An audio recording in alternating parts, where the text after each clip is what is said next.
నమస్తే. ప్రస్తుతం ప్రపంచంలో పవర్ఫుల్ కరెన్సీ ఏందంటే చాలా మంది అమెరికా డాలర్ లేదా బ్రిటన్ పౌండ్ అనుకుంటారు. వాస్తవానికి డాలర్, పౌండ్ కంటే శక్తివంతమైన కరెన్సీలు చాలానే ఉన్నాయి. Kuwait dinar, Bahrain dinar, Oman రియాల్లు డాలర్, పౌండ్ కంటే పవర్ఫుల్ కరెన్సీలు. ప్రపంచంలోనే అత్యంత విలువైన కరెన్సీగా ఉన్నాయి. ఆర్థిక వృద్ధి, రాజకీయ స్థిరత్వం, సహజ వనరులు, ప్రపంచ డిమాండ్ వంటి అంశాలు కరెన్సీ విలువను నిర్ణయించడంలో ముఖ్యమైన పాత్ర పోషిస్తాయి. ప్రపంచంలో చాలా దేశాలు తమ సొంత కరెన్సీని కలిగి ఉన్నాయి. అయితే కొన్ని దేశాలకు మాత్రం సొంత కరెన్సీ లేదు. ఆ దేశాలు ఇతర దేశాల కరెన్సీలను ఉపయోగిస్తున్నాయి. ఆర్థిక, రాజకీయ, చారిత్రక కారణాల వల్ల ఆ దేశాలు ఇతర దేశాల కరెన్సీలను ఉపయోగిస్తున్నాయి.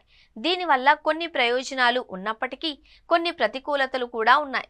అయితే ఏ దేశాలకు సొంత కరెన్సీ లేదు, ఎందుకనే విషయాలను ఇప్పుడు వివరంగా తెలుసుకుందాం. పనామా 1903లో కొలంబియా సమాఖ్య నుండి స్వాతంత్ర్యం పొందడానికి అమెరికా సహాయం చేసింది.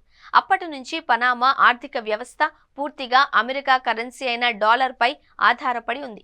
నౌరు ప్రపంచంలోనే అతి చిన్న ద్వీపదేశం. దీని వైశాల్యం కేవలం 8.1 చదరపు మైళ్ళు. నౌరు దేశ జనాభా కేవలం 10,000 మాత్రమే. ఈ దేశానికి సొంత రాజధాని, సైన్యం కూడా ఉన్నాయి, కానీ సొంత కరెన్సీ మాత్రం లేదు.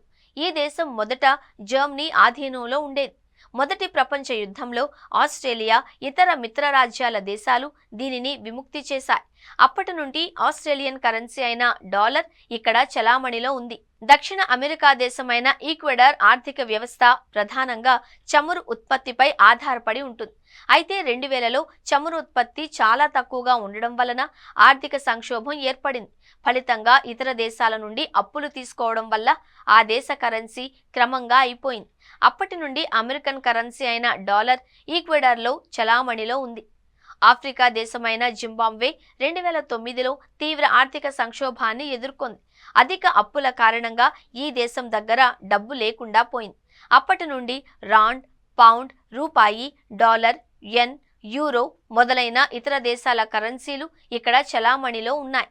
13.8 లక్షల జనాభా మాత్రమే ఉండే ఆసియా దేశమైన తూర్పు తిమోర్ కూడా అమెరికా డాలర్ను ఉపయోగిస్తుంది. స్థిరమైన కరెన్సీ విదేశీ పెట్టుబడులను ఆకర్షిస్తుంది.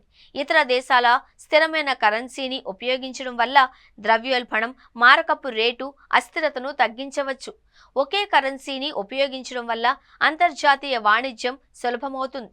సొంత కరెన్సీ లేని దేశాలు తమ ద్రవ్య విధానాన్ని స్వతంత్రంగా అమలు చేయలేవు. ఇతర దేశాల ఆర్థిక పరిస్థితుల్లో మార్పులు ఈ దేశాల ఆర్థిక వ్యవస్థలను ప్రభావితం చేస్తాయి. సొంత కరెన్సీ లేకపోవడం జాతీయ గుర్తింపును కూడా ప్రభావితం చేస్తుంది.